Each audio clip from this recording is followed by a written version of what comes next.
കിഴക്കൻ യമനിലെ സർക്കാർ സൈനിക ക്യാമ്പുകൾക്ക് നേരെ ഇറാൻ പിന്തുണയുള്ള ഹൂതി വിമതർ നടത്തിയ മിസൈൽ ഡ്രോൺ ആക്രമണ പരമ്പരയിൽ 30-ലധികം സൈനികർ കൊല്ലപ്പെട്ടു.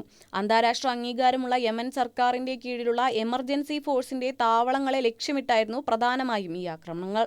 മാരി പ്രവിശ്യയിലെ അൽ റുവൈഖ്, ഹദ്രമൗത്ത് പ്രവിശ്യയിലെ അൽ അബ്ര എന്നീ മേഖലകളിൽ പ്രവർത്തിക്കുന്ന ക്യാമ്പുകളിലാണ് വലിയ തോതിൽ ബാലസ്റ്റിക് മിസൈലുകളും സ്ഫോടക വസ്തുക്കൾ ഘടിപ്പിച്ച ഡ്രോണുകളും പതിച്ചത്.